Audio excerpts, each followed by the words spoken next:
we have to look out for tomorrow. I mean, I feel like that's just going to last into the night when you think about how hot it's going to feel out there. It's so true. And tomorrow is the big day kind of that we're gearing up for some of the worst potentially feeling weather that we've had all summer long. When you're talking about a heat index up to 120, I mean, I don't really recall a time where the National Weather Service put the 120 in there. Usually it's up to about 116. Occasionally you'll see up to 118.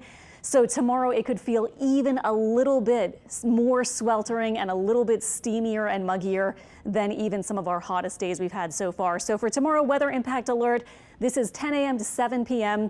Heat index up to 120. Not saying everyone will touch that with their heat index, but it will be possible. Take all your usual precautions like a lot of water, taking breaks. I've been saying if you don't have to do anything in the middle of the day, maybe just stay inside in the air conditioning if you can, and then check on pets and check on the vulnerable and just take it seriously, all your usual precautions. Not a great day to go out there and do something extra strenuous for sure.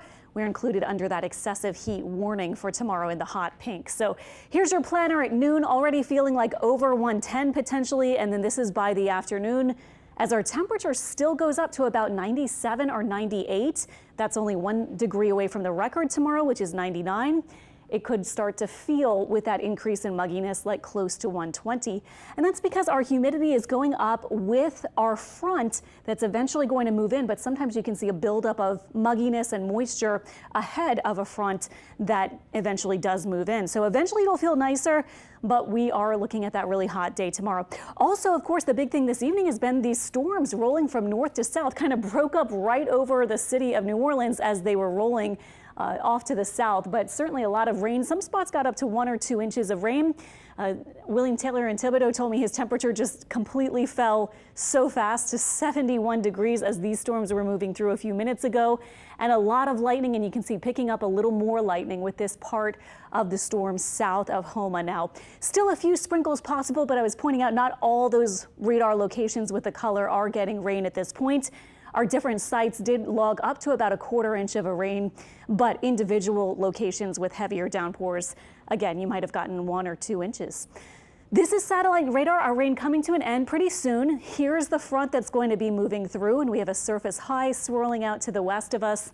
Our temperatures have come down, way down in most of our spots, except for the lakefront, still a steamy 86 there in Bay St. Louis at 81. Tonight we are looking for our lows in the 70s to about 80 degrees. And then tomorrow we're looking for highs near 97 with that really muggy setup. Let me show you our precision cast for tomorrow. We do have a chance, at least kind of like I was pointing out, for the late evening to get a couple of showers and storms. This particular model doesn't have a whole lot, but we'll be watching these because they might clip some of our extreme northeast spots. And there is officially a marginal risk for some of these extreme northeast locations, really more so into Mississippi. But we'll be watching just in case there's high wind gusts or 2 with these storms. Here comes the front on Monday, and this model has a lot of rain. It has a decent bit of scattered shower and storm action. And then by 10 p.m. Monday, the front is already near our coast, and that will bring in a little less humid air. And speaking of drier air, look at the difference in our satellite presentation of Ernesto, which is now a tropical storm. So it has weakened, as you can see, and its swirl and its kind of formation is not nearly as impressive as it was earlier. Dry air has been swirling into this, so you can see that now that the center is north of Bermuda. It is expected to hover somewhere around hurricane strength or strong tropical storm strength, and then eventually weaken as it clips Newfoundland and then moves out to the northeast. And you can see it there with our European forecast.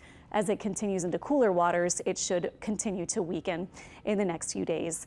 7-day forecast here. We're talking about heat and extreme mugginess tomorrow. Then at the middle of the week, our dew point temperatures get cut back. The mornings might actually feel kind of nice, near 70, maybe even some upper 60s north of Lake Pontchartrain.